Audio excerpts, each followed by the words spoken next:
எனக்கு என்ன மூவி பார்க்க போறோம்னாக்கா ஹியூமன் சென்டிபைட் தான் பார்க்க போறோம். இது ஒரு சைக்காலஜிக்கல் ஹாரர் மூவி பாத்தீங்கன்னா நம்ம இந்தியாவில பாத்தீங்கன்னா மூவி பாத்தீங்கன்னா பேன் பண்ணி எதனாலனாக்கா இதுல வந்து ரொம்ப மூஞ்சி சொலிக்கிற அளவுக்கு சீன்லாம் இருக்கும் பாத்தீங்கன்னா. நீங்களே பாத்தீங்கன்னாலே உங்களுக்கு பிடிக்காது பாத்தீங்கன்னா அந்த அளவுக்கு கொடூரமான மூவி பாத்தீங்கன்னாக்கா. அதான் என்னன்னாக்கா 3 ஸ்ட்ரேஞ்சர்ஸ் பாத்தீங்கன்னாக்கா இவர் வீட்டுக்கு முன்னாடி வராங்க.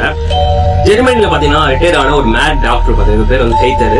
இவர் வந்து அவர் பாஸ்ட் சர்ஜரி பாத்தீங்கன்னா இவர் வந்து எக்ஸ்பெரிமெண்ட்டுக்காக ஸ்ட்ரேஞ்சர்ஸை தேடிட்டு இருக்காரு. எலிய தேடுற மாதிரி ஒரு 3 வருஷம் தேடிட்டு இருக்காரு. வாண்டடா இவங்க வீட்டுக்கு வருவாங்க. ரொம்ப ரைனா இருக்கு இந்த சீசன்ல பாத்தீங்கன்னா. வெளியே வந்து ஹெல்ப் கேட்க வருவாங்க. இவங்க என்ன பண்ணுவாங்க, உள்ள வந்துருவாங்க. வந்தவொடனே பாத்தீங்கன்னா ஃபுல்லா மயக்கமா இருப்பாங்க. அதனால காலையில் எழுந்து பார்த்தா அதுக்கப்புறம் தலைவர் வந்து சம்பவத்தை ஸ்டார்ட் பண்ணுவாரு. 3 பேருமே அட்டாச் பண்ணி முன்னாடி சாப்பிட்டா பின்னாடி டைஜஸ்ட் ஆகிற மாதிரி 3 பேரை அந்த டாக் மாதிரி பாத்தீங்கன்னாக்கா ஒரு சீனும் பாத்தீங்கன்னா சுளிக்கிற மாதிரி இருக்குங்க மூஞ்சி. பார்க்கவே பார்க்காதீங்க படத்தை. ஸ்ட்ரென்த் இருக்கிறவங்க மட்டும் பாருங்க அந்த படத்தை. மறக்காம நம்ம சேனல் லைக் அண்ட் சப்ஸ்கிரைப் பண்ணி பாருங்க. இந்த மாதிரி ஹாரர் த்ரில்லர் மூவிலாம் நம்ம சேனல்ல கண்டினியூஸ் வந்துட்டே இருக்கு.